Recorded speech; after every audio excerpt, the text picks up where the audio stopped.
चलिए ध्यान दीजिए।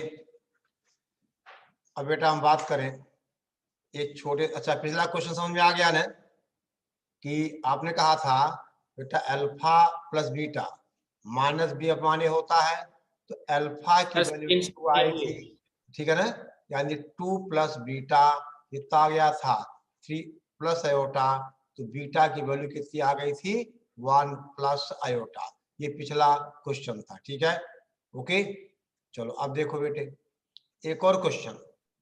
उसमें तो ए बी सी रियल नहीं होने चाहिए, देखो अल्फा बेटा plus beta. Sum of the roots और प्रोडक्ट ऑफ द रूट्स में चाहे रियल चाहे कॉम्प्लेक्स हो, वो रिजल्ट वही होता, नेचर ऑफ रूट्स भी रियल होता है, ठीक है ना। देखो ध्यान देना, अगर a x square plus b x plus c equal 0 हो, अब ए बी सी चाहे रियल हो चाहे कॉम्प्लेक्स हो, alpha plus beta minus b upon a alpha beta c upon a. अब अगर हम रूट्स आपकी स्क्रीन शेयर नहीं हुई। हाँ बोलो, स्क्रीन नहीं शेयर हुई। स्क्रीन शेयर नहीं हुई, हो रही है, नहीं दिख रहा है, एक बार वापस करो ना। दिख रहा है सर, लिखा तो है आपने। कि alpha plus beta minus b upon alpha beta c upon a, ठीक है। 4K क्वालिटी में हैं हेलो,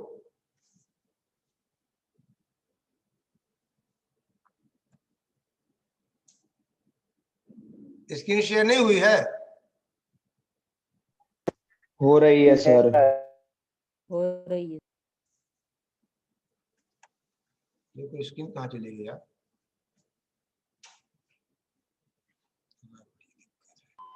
4K क्वालिटी में दिख रही है। हाँ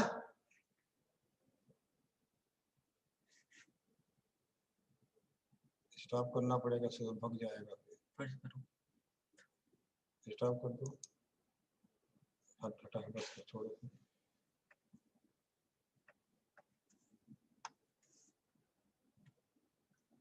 हुआ यस सर।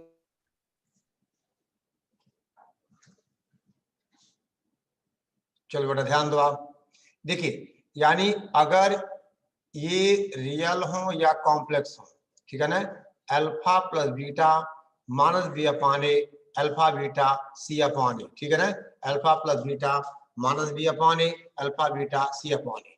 अब अगर बेटे हम रूट्स के नेचर की बात करते हैं ना, तो ए बी सी क्या होना चाहिए रियल, या अगर एक रूट देखिए अगर रूट्स इमेजिनरी हैं तो एक रूट अगर p प्लस आयोटा क्यू है, p प्लस आयोटा क्यू, तो दूसरा p माइनस आयोटा क्यू तभी होगा जब ए बी सी क्या हो रियल हो। आई बात समझ में, यानी सम ऑफ द रूट्स और प्रोडक्ट ऑफ द रूट्स बेटे सेम कंडीशन है, alpha plus beta minus b upon a alpha beta c upon a, ठीक है, ओके बेटा। चलो अब देखो आप ध्यान दीजिए,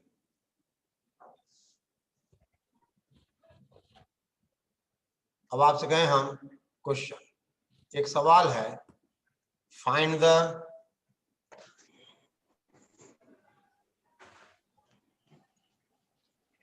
value of under root -2 into under root -3।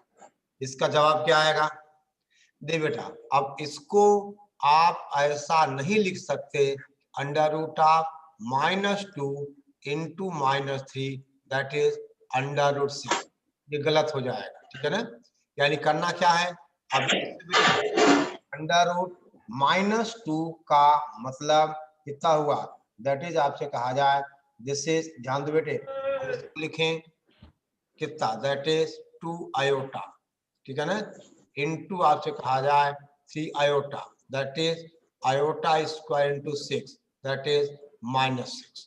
यानी इस क्वेश्चन का बेटा आंसर क्या होगा, माइनस अंडर रूट बेटा 6 हो जाएगा, अंडर रूट 2 और अंडर रूट 3, यानी आयोटा स्क्वायर और अंडर रूट 6, यानी इसका आंसर हुआ दिस इज माइनस का under root, sorry minus under root 6। यानी बेटा, यानी आपसे कहा जाए under root A root B equal to A B तभी होगा जब ए और बी क्या हो, positive. If A and B are positive, समझ गए।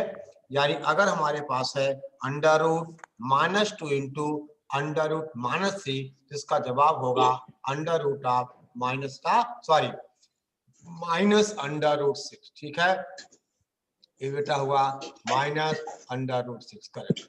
ठीक है बेटा, ध्यान दो आप। अब आपसे कहा जाए, चलिए नेक्स्ट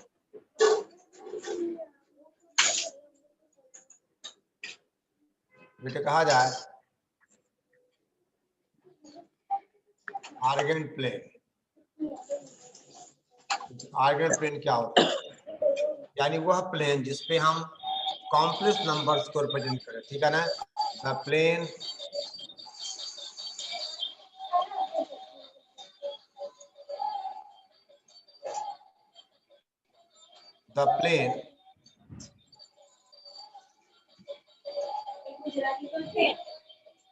the plane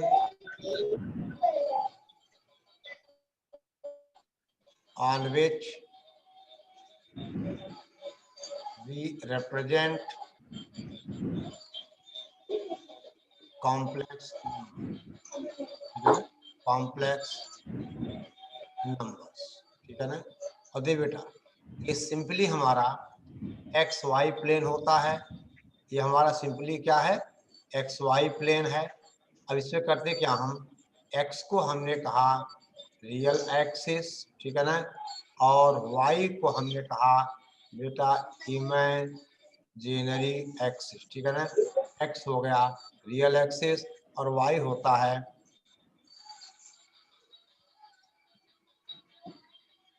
उनकी तरफ। तो म्यूट कर दो, अनम्यूट कर दो।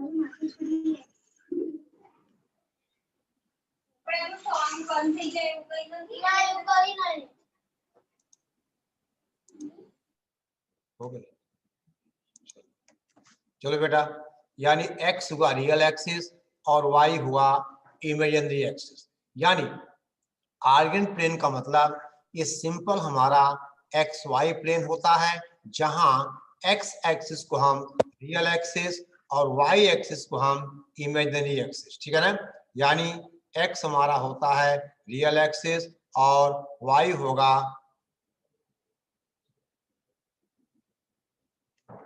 ठीक है ना, आपसे कहा जाए x होगा हमारा रियल एक्सिस और y होगा इमेजिनरी एक्सिस। ठीक है, यानी ये बेटा जो हमारा आर्गन प्लेन है, ये ऐसा प्लेन जिसपे हम कॉम्प्लेक्स नंबर्स को रिप्रेजेंट करते हैं, इसे बेटे हम गाउसियन प्लेन भी कहते हैं। ठीक है ना, तो आर्गन प्लेन कोई नई बात नहीं है, ये सिंपली हमारा एक्स वाई प्लेन है, जिसमें एक्स एक्सिस को हम रियल एक्सिस और वाई एक्सिस को हम इमेजिनरी एक्सिस। यानी अब हम बात करें, अगर आपसे कहा जाए, देखो बेटा समझ गए, तो आर्गन प्लेन कोई नई बात नहीं है, ये हमारा एक्स वाई प्लेन है, जिसपे हम एक्स वाई प्लेन ही है जिसपे हम कॉम्प्लेक्स नंबर्स को रिप्रेजेंट करते हैं। और अब जो एक्स एक्सिस होता है उससे रियल एक्सिस और वाई एक्सिस को हम इमेजिनरी एक्सिस। ठीक है,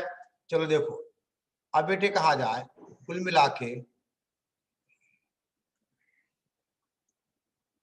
देखिए हम आपसे कहें ये बेटा ये जीरो ओरिजिन है, ये कॉम्प्लेक्स नंबर जीरो को रिप्रेजेंट करता है, इसको कहते हैं हम रियल एक्सिस। ठीक है ना, और ये होता है हमारा इमेजिनरी, ठीक है ना, एक्सिस। ठीक है ना, अब देखिए z equal to x plus iota y complex number है, इसको हम आर्गन प्लेन पे by the point p x y represent करते हैं। यानी we represent the complex number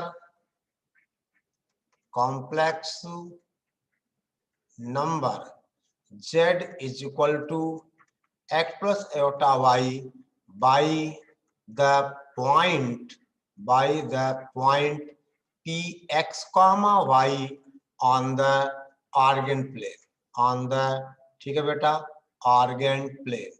यानी हम आर्गन प्लेन पे किसी complex number z equal to x plus iota y को हम by the point P x comma y represent करते हैं, ठीक है ना। यानी बेटे अब फॉर एग्जांपल आपसे कहा जाए अगर z is equal to 3 plus, हम आपसे कहें 3 प्लस 4 आयोटा है, तो अब बेटा ये पॉइंट 3 कॉमा 4 यानी रियल एक्सिस पे 3 होगा और इमेजिनरी पे क्या होगा 4 होगा। यानी आपसे मान लिया जाए ये 1 हो गया, ये 2 हो गया, ये 3 हो गया, ये 4 हुआ, यहाँ बेटा 1, ये 2, ये 3, ये 4, तो 3 कॉमा 4 यहाँ पॉइंट होगा, दैट इज 3 कॉमा 4 और ये कॉम्प्लेक्स नंबर z को रिप्रेजेंट कर रहा है। मान लो इसको बेटा हमने z1 कह दिया तो कॉम्प्लेक्स नंबर z1 हो गया।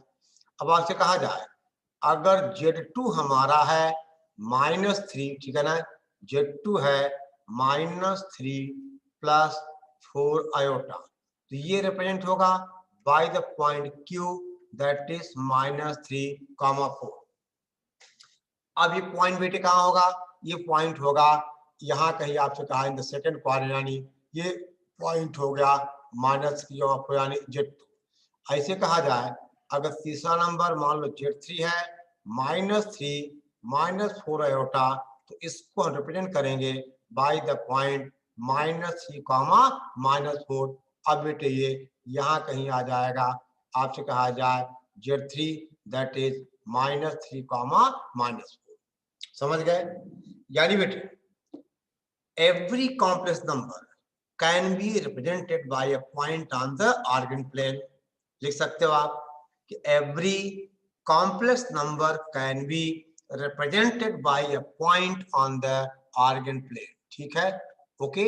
और बेटे इसका कन्वर्स जो ट्रू है कि every point on the organ plane represents a complex number। अगर आप यहाँ पर कोई पॉइंट लोगे ये बेटा किसी न किसी कॉम्प्लेक्स नंबर को रिप्रेजेंट करेगा। आप यहाँ लोगे ये किसी न किसी कॉम्प्लेक्स नंबर को रिप्रेजेंट करेगा।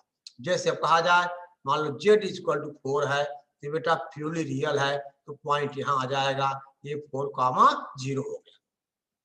यानी कुल मिला के अगर z is equal to x plus iota y बेटे कॉम्प्लेक्स नंबर है, तो इसको हम आर्गन प्लेन पे by the point x comma y represent करेंगे, ठीक है ना।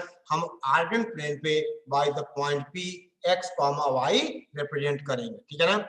यानी every complex number can be represented by a point on the Argand plane, और इसका कन्वर्स भी ट्रू है, that is every point on the Argand plane represents a complex number. समझ गए। और जो कॉम्प्लेक्स नंबर 0 है बेटे यहाँ है ओरिजिन पे, ठीक है ना। आई बात समझ में। तो बेटे कहा जाए 3 प्लस 4 आयोटा कहाँ रिप्रेजेंट हुआ, यहाँ रिप्रेजेंट हो गया, ये पॉइंट आ गया। -3 प्लस 4 आयोटा यहाँ आ गया, बेटे समझ गए। यानी अगर z is equal to x plus iota y है तो पॉइंट पी एक्स वाई होगा।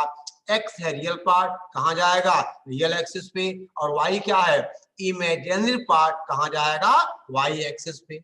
यानी रियल पार्ट x का रियल एक्सिस और इमेजिनरी पार्ट y कहाँ होगा इमेजिनरी एक्सिस पे होगा। नोट करते चलो बेटा फटाफट, ठीक है।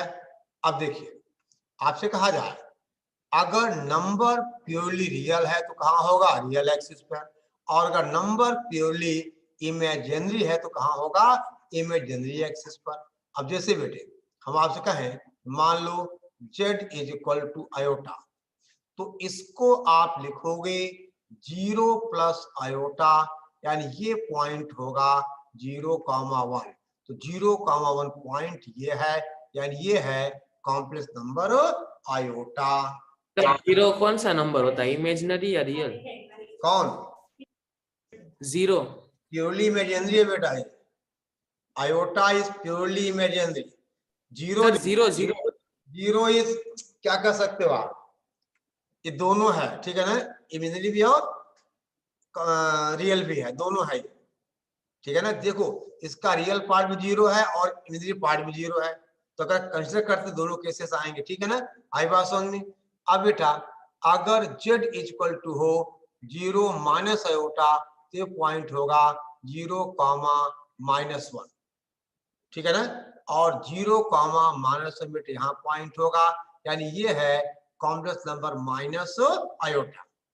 देखो कुल मिला के हम ये कहना है कि अगर z equal to x plus iota y है तो आर्गन प्लेन पे हम इस कॉम्प्लेक्स नंबर को by the point x, y क्या करेंगे, रिप्रेजेंट करेंगे। इतनी सी बात है बस बेटा। यानी कोई भी नंबर, जैसे कहा जाए मान लो z equal to 1 minus iota, ये नंबर किस क्वाड्रेंट में होगा, ये नंबर होगा फोर्थ क्वाड्रेंट में, क्योंकि इसको रिप्रेजेंट करोगे आप दैट इज 1, -1 से, तो कहां होगा ये, फोर्थ क्वाड्रेंट में, ठीक है। ओके, यानी ये बेटे हमने लिखा है we represent the complex number z is equal to x plus iota y by the point p x, y on the argand plane, ठीक है। चलो अब देखो बेटे, इतना नोट कर लिया आपने। यानी सिंपल सी बात है, अगर z equal to x plus iota y है, इस नंबर को हम आर्गन प्लेन पे by the point p x, y represent करेंगे, ठीक है ना, by the point p x, y, ठीक है ना। बेटे हम लोग एग्जांपल लिया z1 हुआ, z2 हुआ, z3 हुआ, ठीक है ना। जैसे यहाँ क्या आ गया -3 -4 आयोटा, ये नंबर कहाँ होगा, थर्ड क्वाड्रेंट में, नंबर कहाँ होगा, थर्ड क्वाड्रेंट। चलो अब देखो, अब बेटा एक नोट देखिए, ठीक है ना, जो बेटे काफी इंपॉर्टेंट है। देखो आपसे कहा जाए अगर बेटा ये है रियल एक्सिस और ये है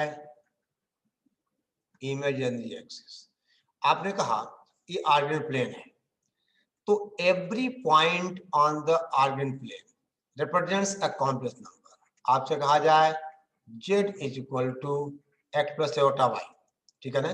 तो अगर ये पॉइंट P है, ठीक है ना, जो कॉम्प्लेक्स नंबर z को रिप्रेजेंट कर रहा है, तो बेटा अब हम z को as a vector note denote करेंगे, ठीक है ना।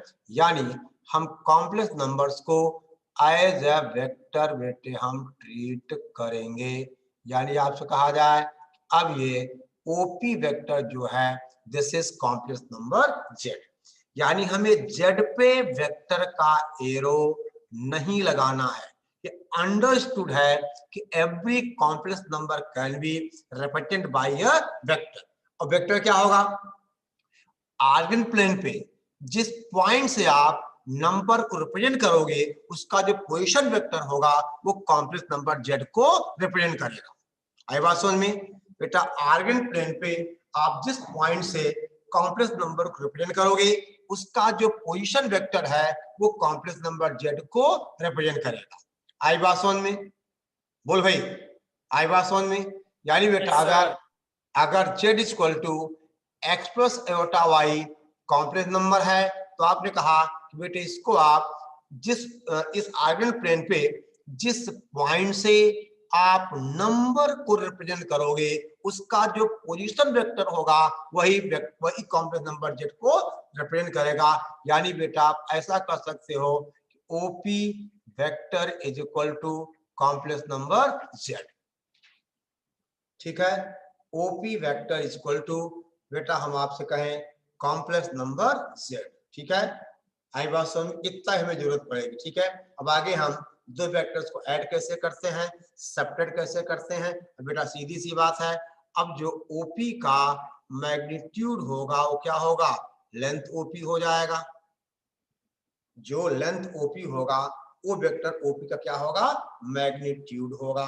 समझ गए। और देखो ठीक है बेटा, ध्यान दें, आगे बढ़े हम, आगे बात समझ में। यानी z is equal to x plus iota y, ठीक है ना। अब बेटा जिस नंबर से जिस पॉइंट से हम इस नंबर को आर्गन प्लेन पे रिप्रेजेंट करेंगे, ठीक है बेटा, उसका जो पोजीशन वेक्टर होगा उसी वेक्टर से हम इसको रिप्रेजेंट करेंगे, ठीक है। यानी vector OP equal to magnitude of OP, यानी जेड का मतलब वेक्टर ओपी, समझ गए। अब बेटा मान लो यहाँ पे क्यू है और ये कॉम्प्लेक्स नंबर Z1 है, तो अब जो क्यू का पोजीशन वेक्टर होगा, ध्यान दो, जो बेटा क्यू का पोजीशन वेक्टर होगा ऐसा कुछ आपसे कहा जाए तो ये जो होगा ये कॉम्प्लेक्स नंबर Z1 होगा, ये कॉम्प्लेक्स नंबर Z होगा, यानी O Q vector is equal to complex number Z1। यानी Z के ऊपर वेक्टर का साइन लगाना जरूरी नहीं है, हम नहीं लगाते, अंडरस्टूड है कि हम Z को एज ए वेक्टर ट्रीट करते, यानी every complex number can be treated as a vector quantity, ठीक है। ओके, चलो बेटा आगे बात बढ़ाई जाए। राइट डाउन, हम आपसे कहें लिखिए, modulus of a complex number,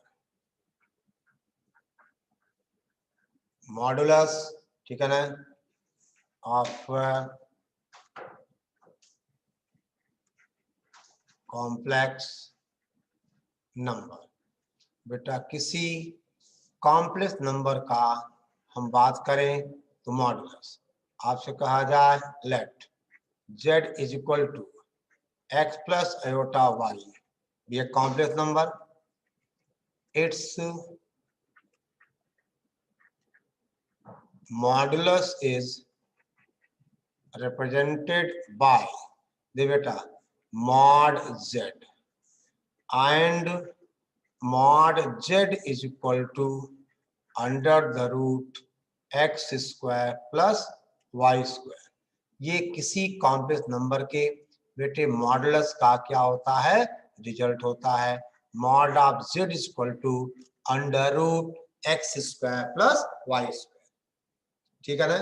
यानी अगर Z कॉम्प्लेक्स नंबर है तो mod Z means under root x square plus y square, ठीक है।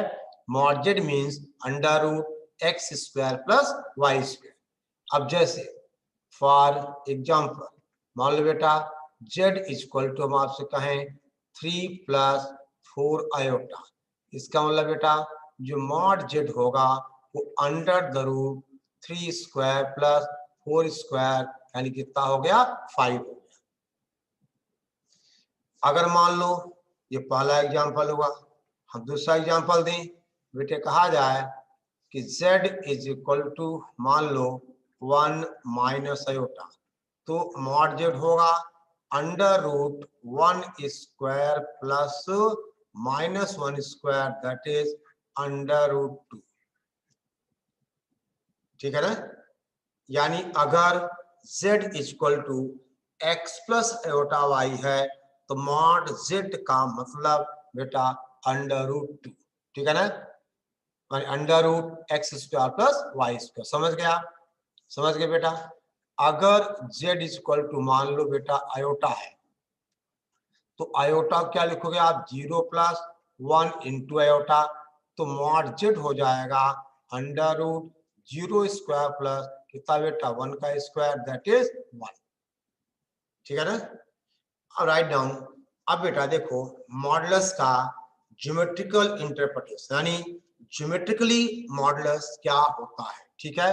देखो हमने रियल नंबर केस से पढ़ा हुआ है, देखो बेटा इतना पहले नोट कर लीजिए, तो आगे हम बेटे बात बढ़ाएं, ठीक है, तो आगे हम बात बढ़ाएं, ठीक है। देखिए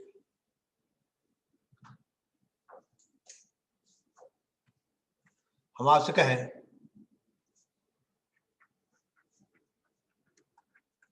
geometrical meaning of mod Z, यानी मॉड Z की ज्योमेट्रिकल मीनिंग, यानी ज्योमेट्रिकली मॉड Z क्या होता है। तो बेटा जो मतलब मॉड का रियल नंबर में था वही मतलब यहाँ भी है। आपने रियल नंबर में कहा था कि every real number can be represented by a point on the number line, और उस पॉइंट की जीरो से डिस्टेंस क्या है, मॉड है। बेटा सेम डेफिनेशन यहाँ है, आपने कहा every complex number can be represented by a point on the Argand plane. ठीक है बेटा, आपसे कहा जाए, मान लो अगर हम आपसे कहें z इज इक्वल टू बेटा x प्लस आयोटा y भी एक कॉम्प्लेक्स नंबर, तो इसको आप आर्गन प्लेन पे by the point P x comma y represent करोगे। मान लो यहाँ बेटा ये है पी एक्स कॉमा वाई, या कहा जाए ये कॉम्प्लेक्स नंबर z है। अब मॉड का मतलब बेटे ओरिजिन से इस पॉइंट की डिस्टेंस, यानी अब समझ गए बात को। तो बेटा ये जो लेंथ है यही मॉड z है, यानी यानी बेटा हम आपसे कहें कि ओपी का लेंथ जो होगा वही मॉड z होगा। तो जो डेफिनेशन इसकी रियल लाइन में थी, ये रियल एक्सिस है और ये बेटा इमेजिनरी एक्सिस है। अब आप बताओ, अगर पॉइंट P के कोऑर्डिनेट्स x, y हैं, ये लेंथ x होगा, ये लेंथ y होगा, तो OP कितना होगा? OP होगा under root x square plus y square, that is mod z। तो किसी कॉम्प्लेक्स नंबर के बेटे मॉडुलस का मतलब हुआ कि उसकी ओरिजिन से डिस्टेंस, यानी जिस पॉइंट से हम बेटा कॉम्प्लेक्स नंबर को रिप्रेजेंट करेंगे उसकी ओरिजिन से डिस्टेंस। ठीक है ना, जिस पॉइंट से हम कॉम्प्लेक्स नंबर्स को बेटा रिप्रेजेंट करेंगे उसकी ओरिजिन से डिस्टेंस। ठीक है ना, उसकी बेटा ओरिजिन से डिस्टेंस। ठीक है, अब देखो, आप ध्यान दो, देख बेटा, ओके। अब चलिए, यानी बेटा सिंपल सा मतलब है कि मॉड z का मतलब जिस पॉइंट से आर्गन प्लेन पे आप नंबर्स को रिप्रेजेंट करोगे उसकी बेटे ओरिजिन से डिस्टेंस, ये है मॉड का ज्योमेट्रिकल नेचर। और हमें ज्यादा कंसीडर इसी डेफिनेशन करना होगा कि मॉड का मतलब डिस्टेंस।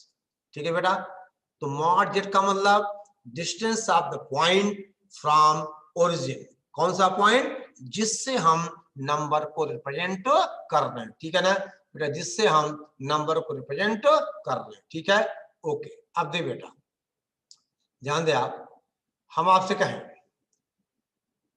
देखो geometrical meaning of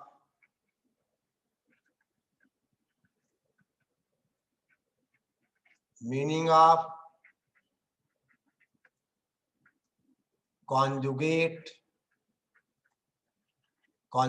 of z। देखो आपने कहा बेटा z is equal to x plus iota y, तो z कॉन्जुगेट का मतलब x माइनस आयोटा वाई, तो ये रिप्रेजेंट होगा by the point P x comma y, और ये रिप्रेजेंट होगा by the point P x comma minus y. और अगर देखा जाए तो बेटे कैसा होगा, ये रियल एक्सिस हो गया, ये बेटा इमेजिनरी एक्सिस हो गया, यानी ये हो गया रियल एक्सिस और ये हो गया बेटा आपसे कहा जाए तो क्या, इमेजिनरी एक्सिस। देखो मान लो अगर पॉइंट P बेटा यहाँ है और ये Z है, क्या भैया चैट क्या कर रहा है? हाँ मिरर इमेज, रुक जा। ठीक है ना, यानी बेटे अब आपसे कहा जाए ये जो कॉम्प्लेक्स नंबर है ये ऐसा कुछ हो गया। ठीक है ना, और हम आपसे कहें कि अब ये बेटा ओरिजिन है, और देखो अगर पॉइंट P यहाँ है तो Q बेटा यहाँ होगा, यानी आपसे कहा जाए ये है Z कॉन्जुगेट, क्योंकि ये पॉइंट क्या है x कॉमा वाई, और बेटे क्या है ये है x कॉमा माइनस वाई। और दे बेटे, और आपको पता है ये जो पॉइंट है P Q का बेटे मिरर इमेज है। ठीक है ना, देखिए यानी आपसे कहा जाए कि बेटा ये Z है, तो x एक्सिस पर Z का जो मिरर है वो क्या है, जेड कॉन्जुगेट है। यानी Z and Z conjugate are, this will implies Z and Z conjugate are बेटा image mirror image of Z on the organ plane, on the organ plane। ठीक है, आई बात समझ में। यानी Z और Z कॉन्जुगेट एक दूसरे की ठीक है ना, mirror image of Z on the organ plane on the real axis, on the real axis in organ plane। Sir इसमें एंगल 90 डिग्री का होगा, वो POQ वाला ये नहीं, POQ ना, ऐसा नहीं बेटा, 90 कैसे होगा, नहीं 90 कब होगा, जब ये 1 प्लस एओटा हो, ये 1 माइनस एओटा हो। अरे बेटा एंगल तो अब अरे जेड यहाँ आ जाता, देखो अगर जेड यहाँ होगा, जेड कॉन्जुगेट यहाँ हो जाएगा। अब एंगल तो एंगल फिक्स नहीं है, ये एंगल बेटा फिक्स नहीं है। आई बात समझ में। देखो अगर यहाँ जेड है तो यहाँ बेटे क्या होगा, जेड कॉन्जुगेट होगा। यानी अगर यहाँ जेड है तो यहाँ जेड कॉन्जुगेट होगा, यहाँ जेड तो यहाँ जेड कॉन्जुगेट। देखो अब जेड कॉन्जुगेट का कॉन्जुगेट क्या होगा, यहाँ आ जाएगा, बोलो। और तभी आपने कहा था Z conjugate conjugate is equal to Z. तो बेटे पहली बात देखिए, अगर मान लो बेटा यहाँ जेड है तो शायद इतनी देर में आ रही है, अगर यहाँ जेड है तो यहाँ बेटे क्या होगा, ये जेड कॉन्जुगेट होगा और ये इसका क्या होगा, मिरर इमेज होगा, ये इसका मिड पॉइंट हो जाएगा। यानी यहाँ पे अगर हम m कहें तो m is mid point of PQ। आई बात समझ में। अरे बेटा अगर QP का इमेज है रियल एक्सिस पे तो m होगा PQ का मिड पॉइंट और ई एंगल कितना होगा, 90 का होगा। तो पहली बात बेटा हम एक ही डायग्राम में देखो, ये क्या हुआ, ये तो बेटा मॉड जेड हो गया और ये क्या हुआ, ये मॉड जेड कॉन्जुगेट हुआ। आई बात समझ में। यानी जेड और जेड कॉन्जुगेट दोनों का बेटा मॉड क्या होता है, बराबर होता है।